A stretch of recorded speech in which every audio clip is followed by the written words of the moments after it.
हरे कृष्ण. श्रीमद भगवद्गीता जशी आहे तशी अध्याय 14वा अध्यायाचं नाव आहे गुणत्रय विभाग योग. 7व्या श्लोकाचे शब्द जाणून घेत आहोत.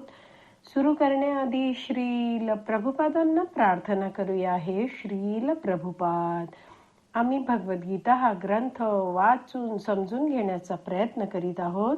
त्यासाठी आम्हाला आशीर्वाद द्या. धन्यवाद प्रभुपाद. तर श्लोक क्रमांक 7 आहे, त्याची दुसरी ओळ आहे. त्यात भगवान श्रीकृष्ण म्हणत आहेत, तत् निबधनाती कौंतेय.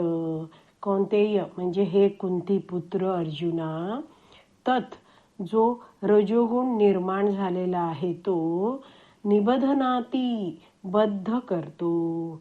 तर हा निबधनाती जो शब्द आहे त्याविषयी 5व्या श्लोकात भगवंतांनी सांगितलं होतं बघा.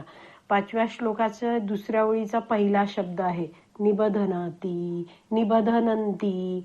तर निबधनंती म्हणजे काय? बद्ध होणं. तर असा हा जो रजोगुण आहे, असंख्य वासना आणि महत्वाकांक्षांमुळे उत्पन्न झालेला तो रजोगुण आहे, तो हे कौंतेया बद्ध करतो. कुणाला बद्ध करतो? दुसऱ्या ओळीतला शेवटचा शब्द आहे देहिनम. जीव ज्याने हे भौतिक शरीर धारण केलं आहे त्याला हा रजोगुण बद्ध करतो. कशाने बद्ध करतो? कर्मसंगेन म्हणजे सकाम कर्माच्या संगाने. तर कर्मसंगेन देहिनाम म्हणजे हा रजोगुण देहधारी जीवाला खूप कर्म करण्यासाठी बांधून टाकतो. मानव जीवनाचा मुख्य उद्देश जो भगवत प्राप्ती आहे, कृष्ण प्रेम प्राप्ती आहे, हा उद्देश रजोगुणाच्या प्रभावामुळे मनुष्य जाणतच नाही. भाषांतरात आपण वाचलं की असंख्य वासना आणि महत्वाकांक्षांमुळे रजोगुण उत्पन्न होतो. तर असंख्य वासना म्हणजे काय? असीमित वासना म्हणजे न संपणाऱ्या वासना. आणि सकाम कर्म म्हणजे काय? असं कर्म जे सकाम फळाच्या अपेक्षेसहित केलेलं कर्म. काय अपेक्षा असते रजोगुणी व्यक्तीला या जगतामध्ये राहताना? तो विचार करत असतो, मला या जगतात महान बनायचं आहे. कुणी विचार करतो, मला अमेरिकेला जायचं आहे. कुणी विचार करतो, मला सगळ्यांनी ओळखायला हवं, मला पूजा, लाभ, प्रतिष्ठा हवी. पूजा म्हणजे मला गौरवलं गेलं पाहिजे, पूजन झालं पाहिजे मी जिथे जातो तिथे. मला लाभ झाले पाहिजेत इतरांकडून आणि मला प्रतिष्ठा समाजात मिळाली पाहिजे. जेव्हा आपण बघतो एक देश दुसऱ्या देशाशी लढतो आहे, तर हे सुद्धा रजोगुणामुळेच असतं.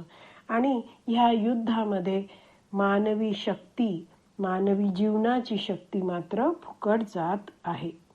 तर जेव्हा आपण जाणू की हा जो रजोगुण आहे तो भोगी वृत्तीला, इंद्रिय तृप्तीच्या वृत्तीला खत पाणी घालणारा आहे, वाढवणारा आहे, तर मग वैष्णवाचार्य समजवतात की त्याप्रती, या रजोगुणाप्रती आपण सतर्क होऊ. आपण म्हणून नेहमी लक्षात ठेवायचंय की मला भगवान श्रीकृष्णांची भक्ती करायची आहे. मला हा रजोगुण माझ्या जीवनामध्ये उपभोग, इंद्रिय तृप्तीसाठी नको आहे. मला या कर्मबंधनाशी, मला सकाम कर्म करून कर्मबंधनात अडकायचं नाहीये. आपण जाणतोय की प्रत्येक कर्म हे कर्मफळ देत असतं, कर्मबंधनात अडकवत असतं आणि त्यामुळे जीवाला पुन्हा नवीन शरीर धारण करायला लागतं. म्हणून आपण नीटपणे लक्षात ठेवायचे की मला हा इतका दुर्लभ असा मनुष्य जन्म मिळाला आहे, मला चांगल्या प्रकारे भगवान श्रीकृष्णांची भक्ती करायची आहे, मला सकाम कर्म करायची नाही आहेत, मला कर्मबंधनात अडकायचं नाही आहे, मला या रजोगुणाचा संग करायचा नाही आहे. तर अशा प्रकारे हा जो श्लोक आहे 7वा, त्याचे शब्द आणि भाषांतर जाणून घेण्याचा आपण प्रयत्न केला आहे. आज आपण इथेच विराम देऊया. श्रीमद् भगवद गीता की जय. श्रील प्रभुपाद की जय. हरी बोल.